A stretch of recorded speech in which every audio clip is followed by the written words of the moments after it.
Hey guys, I just wanted to go over something. You know, I, s- I knew a black belt at one time when I was 12.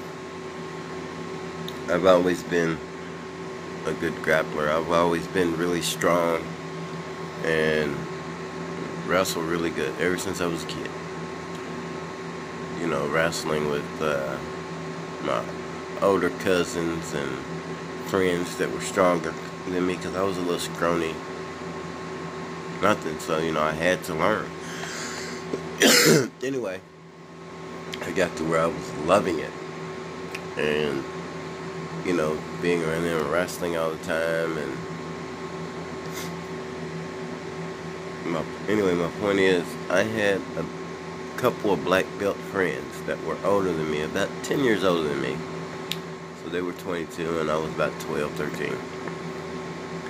And they wanted to spar because I would play around, throwing kicks at 11, 12 years old. And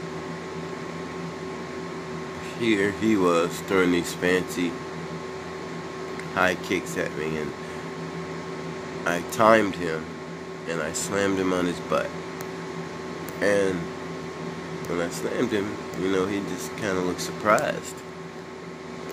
And his friend said, "Oh, well, he was just playing with him," and things like that. But my point is that people think because they take martial arts or that they have gotten to a certain rank, black belt, or even second, third, fourth, fifth degree black belts, that they can automatically beat somebody, which isn't the case. And a lot of people have natural fighting and physical abilities beyond martial arts that make them very capable of defending themselves even without it. So when they combine the martial arts with their physical abilities, and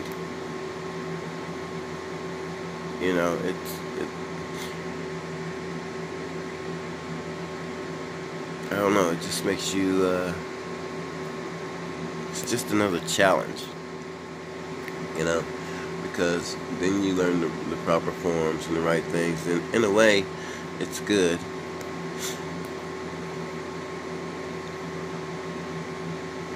But people think because they have these belts that it automatically makes them a tough guy. And it doesn't. Your fighting ability makes you tough. Your attitude is what makes you tough, not your belt. A belt is just something that holds your pants up, or something that gives you says that you accomplished doing your katas. That's all it is. An accomplishment of doing your katas and your forms. But how many of them do their pressure testing? How many of them give you that real life scenario, or that scenario to where you're being caught off guard and jumped by somebody who is really trying to get you? Not just going with the flow, not just holding back or using one arm to demonstrate, but with the opponent actually coming at you, towards you, full force, doing whatever they want to, not just striking, not just kicking, not just grabbing you and holding you, but actually taking you down to the ground. And then what do you do? With no wrestling experience, only striking, and that's at a certain distance. But what happens when they get in close to you? Then what do you do? What happens when they take that one strike or that two strikes just to get into you, to punish you?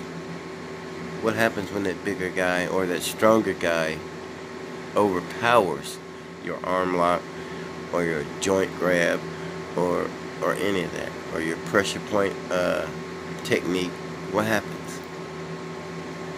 You're disappointed.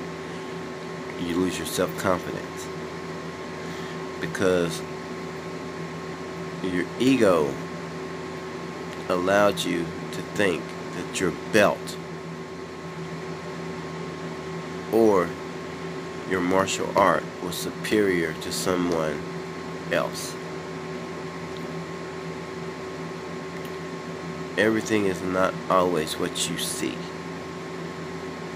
It's how you pressure test it. It's how you feel it. And until we learn that, we won't know what true martial arts is. Thank you. Walker's Way Martial Arts.